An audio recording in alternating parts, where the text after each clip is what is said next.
et ton fait s'œuvrer en moi. Shalom, shalom, peuple de Dieu, bonjour. Bienvenue à notre méditation et prière matinale du lundi 30 décembre 2024, notre avant-dernière méditation de l'année 2024. Nous rendons gloire à Dieu de nous avoir permis de tenir ferme jusqu'à ce jour. Alors, notre méditation nous sort du livre de Ésaïe, chapitre 1, verset 19. Nous lisons au nom de Jésus. Si vous vous décidez à m'obéir, vous mangerez les meilleurs produits du pays. Alléluia. Bien-aimés, ce matin, nous devons savoir que l'obéissance est un choix. L'obéissance à Dieu n'est pas une obligation. L'obéissance à Dieu est un choix, est une option, est une décision ou une résolution que nous devons prendre de façon personnelle. Dieu ne nous force pas à lui obéir, mais il nous montre, n'est-ce pas, les bienfaits rattachés à notre obéissance à sa parole. Mais nous sommes libres, n'est-ce pas, d'obéir ou de ne pas obéir. Mais ce matin, nous devons, n'est-ce pas, choisir d'obéir à Dieu, parce que derrière cette obéissance, nous allons baigner dans la gloire, dans la joie, dans la paix et dans les bénédictions les plus succulentes. Alors ce matin, j'aimerais également attirer notre attention sur le fait que nous ne devons pas seulement obéir à Dieu par intérêt. Nous ne devons pas lui obéir parce que nous attendons forcément quelque chose de lui.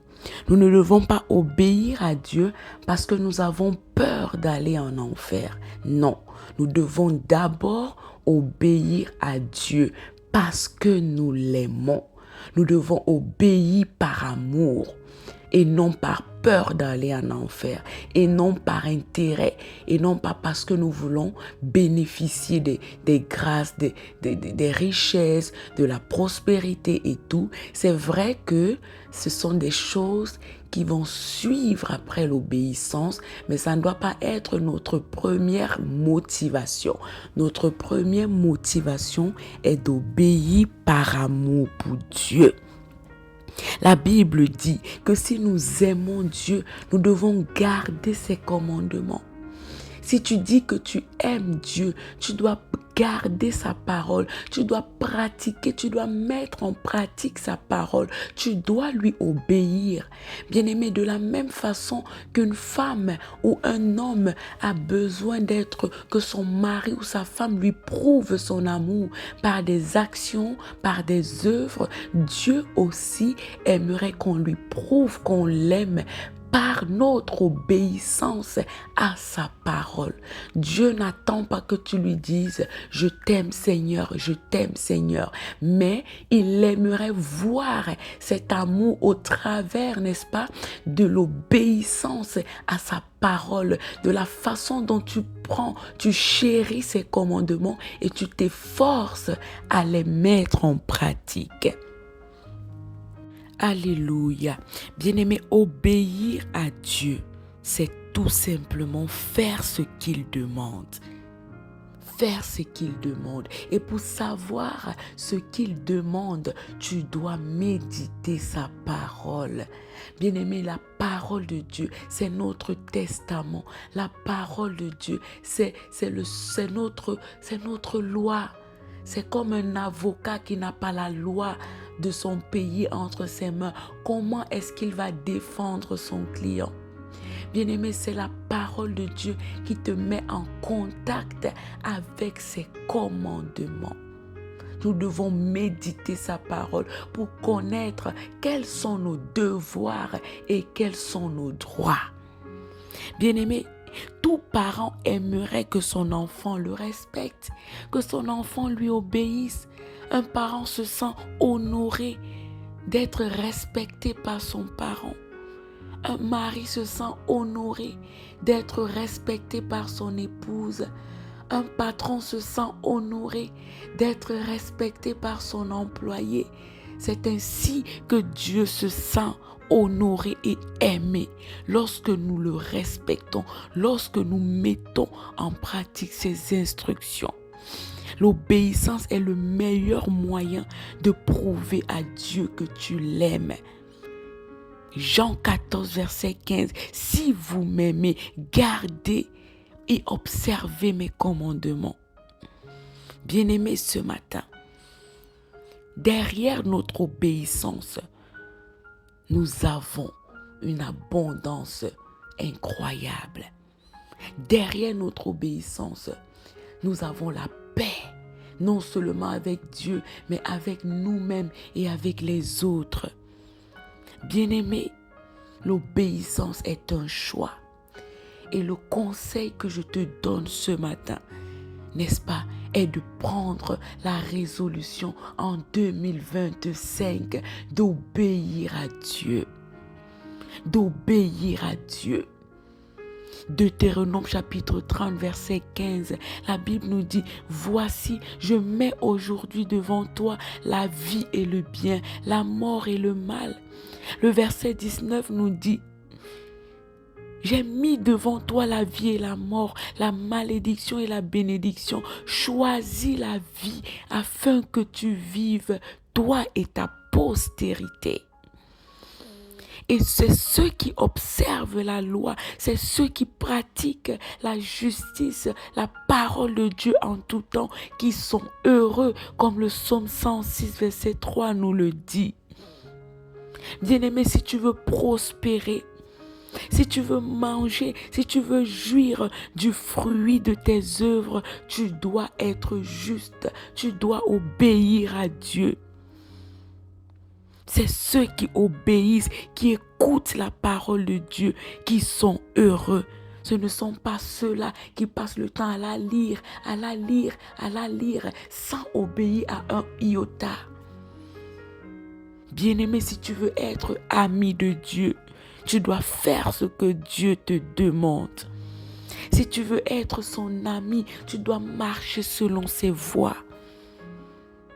Deutéronome 28, à partir du verset 1, nous parle des bénédictions, n'est-ce pas, rattachées à l'obéissance à Dieu. Le verset 1 nous dit: si tu obéis à la voix de l'Éternel ton Dieu, en observant et en mettant en pratique tous ses commandements, l'Éternel ton Dieu te donnera la supériorité sur toutes les nations de la terre. Et à la suite, la parole de Dieu nous détaille les bénédictions qui se répandront sur toi et qui seront ton partage lorsque tu vas obéir. Bien-aimé, tu seras béni dans la ville, dans les champs. Le fruit de tes entrailles, ton sol, ton troupeau, ton bétail sera béni. Tu seras béni à l'arrivée, au départ. Tu seras béni dans tout ce que tu entreprends. Tu auras la victoire sur tes ennemis. Bien-aimé, tu seras élevé. Il y a tellement de bénédictions. Aujourd'hui, nous nous plaignons de notre vie. Nous nous plaignons des moments difficiles, des malédictions que nous vivons. C'est à cause de notre désobéissance à Dieu. Parce que la Bible dit que Dieu veille sur sa parole pour l'accomplir. Aussi longtemps que tu obéis à Dieu, il va se rassurer que toutes les bénédictions rattachées à ton obéissance puissent être pleinement accomplies dans ta vie. Bien-aimés, nous devons obéir si nous voulons être à l'abri des malédictions. Parce que si nous n'obéissons pas, la parole de Dieu n'est pas au-dessus de Dieu. Si nous n'obéissons pas, le verset 15 nous dit: si tu n'obéis pas, si tu n'observes pas, n'est-ce pas, ce que Dieu te dit, voici toutes les malédictions qui viendront sur toi. Tu seras maudit dans la ville, maudit dans les champs. Le fruit de tes entrailles sera maudit. Tu seras maudit à ton arrivée, maudit à ton départ. C'est la parole de Dieu. Elle n'est pas au-dessus de quelqu'un. La parole de Dieu s'applique à tout le monde. Que tu sois pasteur, que tu sois prophète, que tu sois serviteur, que tu sois disciple, la parole de Dieu s'applique. Si tu n'obéis pas, les malédictions te suivront. Et ne te plains pas et ne dis pas que Dieu ne m'aime pas. C'est toi qui ne t'aimes pas. Parce que si tu t'aimes et si tu aimes Dieu, tu vas pratiquer ce qu'il te dit et tu vas manger les meilleurs fruits du pays. Ne vivons pas avec Dieu comme si nous n'avons que les droits et lui les devoirs. Bien-aimés, nous avons aussi des devoirs que nous devons respecter pour jouir, n'est-ce pas? Pour jouir de l'abondance, n'est-ce pas, dans laquelle Dieu aimerait que nous vivons. Parce qu'il est venu afin que nous, ses brebis, nous ayons une vie d'abondance. Alors ce matin, bien-aimé, choisis, décide, prends la résolution d'obéir à Dieu. Et toi-même, tu verras comment tout va changer dans ta vie. Alléluia, nous allons prier. Merci Père, parce que ce matin encore, tu nous as comptés parmi les vivants. Merci Seigneur, parce que oui, c'est ta grâce qui nous a réveillés. C'est ta grâce qui nous a maintenus en santé ce matin.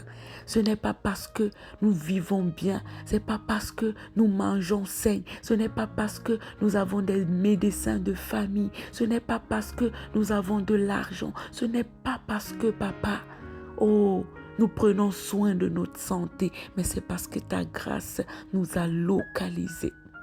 Merci encore Seigneur pour la parole de ce matin qui nous encourage à t'obéir, qui nous encourage à marcher selon tes préceptes pour jouir également des bénédictions qui y sont rattachées. Seigneur, je prie que ta parole trouve les cœurs fertiles afin, oui, Papa, de germer. Que ta parole trouve un cœur disposé à te recevoir et à prendre la résolution de changer.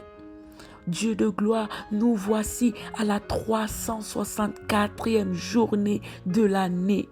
Nous voulons commencer 2025 avec toi en obéissant à ta voix. Nous ne voulons pas, Seigneur, seulement te servir à l'église. Nous ne voulons pas seulement, Papa, prier comme je ne sais quoi, mais nous voulons mettre en pratique ta parole parce que l'obéissance vaut mieux que les sacrifices. Papa, nous voulons t'obéir et nous avons besoin, n'est-ce pas, du Saint-Esprit afin qu'il nous aide à marcher selon tes préceptes. Papa, veille sur nous en cette avant-dernière journée de l'année. Veille sur nos pas. Guide-nous, Papa. Tiens-nous par la main et conduis-nous toi-même sur les chemins que tu aimerais que nous empruntions. Papa, détourne nos pieds du mal. Papa, détourne nos pieds du mal. Et connecte-nous davantage à ce cep que tu es pour que nous portions du fruit. Parce que sans toi, nous ne pouvons rien faire. Commence donc cette journée avec nous. Termine-la avec nous. Au nom puissant de Jésus-Christ, nous avons prié avec foi et action de grâce. Amen, amen, amen. Excellente journée à tous. Shalom.